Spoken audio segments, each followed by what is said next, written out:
Not all monotheisms are exactly the same at the moment. They're all based on the same illusion, they're all plagiarisms of each other, but there's one in particular that at the moment is posing a serious menace not just to freedom of speech and freedom of expression, but to quite a lot of other freedoms too. And this is the religion that exhibits the horrible trio of self-hatred, self-righteousness, and self-pity. I'm talking about militant Islam. Globally, it's a gigantic power.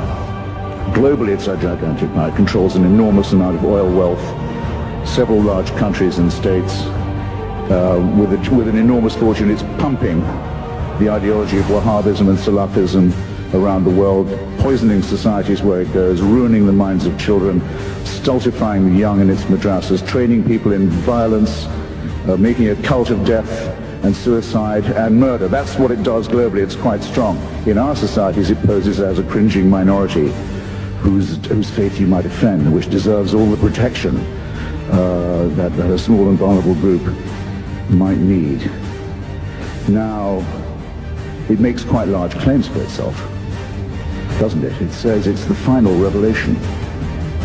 It says that God spoke to one illiterate businessman in the Arabian Peninsula 3 times through an archangel, and that the resulting material, which as you can see when you read it, is largely plagiarized from the Old and the New Testament, almost all of it actually plagiarized ineptly from the Old and New Testament, is to be accepted as a divine revelation and as the final and unalterable one, and that those who do not accept this revelation are fit to be treated as cattle, infidels, potential chattel, slaves, and victims. Well, I tell you what, I don't think Muhammad ever heard those voices. I don't believe it.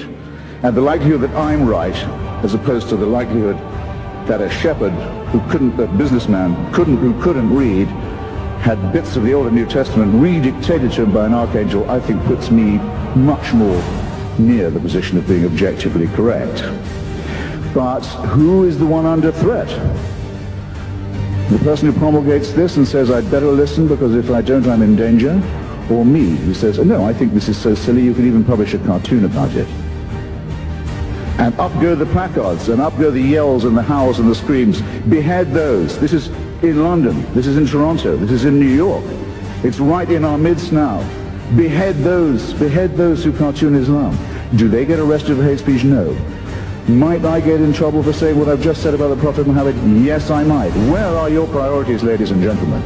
You're giving away what's most precious in your own society, and you're giving it away without a fight, and you're even praising the people who want to deny you the right to resist it.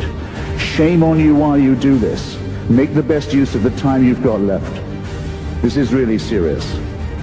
Now, if you look anywhere you like, because we've had invocations of the rather driveling and sickly kind tonight of our sympathy, what about the poor fags, what about the poor Jews, the wretched women who can't take the abuse, and the slaves and their descendants, and the tribes who didn't make it and were told that their land was forfeit. Look anywhere you like for the warrant for slavery, for the subjection of women as chattel, for the burning and flogging of homosexuals, for ethnic cleansing, for anti-Semitism, for all of this. You look no further than a famous book that's on every pulpit in this city and in every synagogue and in every mosque. And then just see whether you can square the fact that the force that is the main source of hatred is also the main caller for censorship.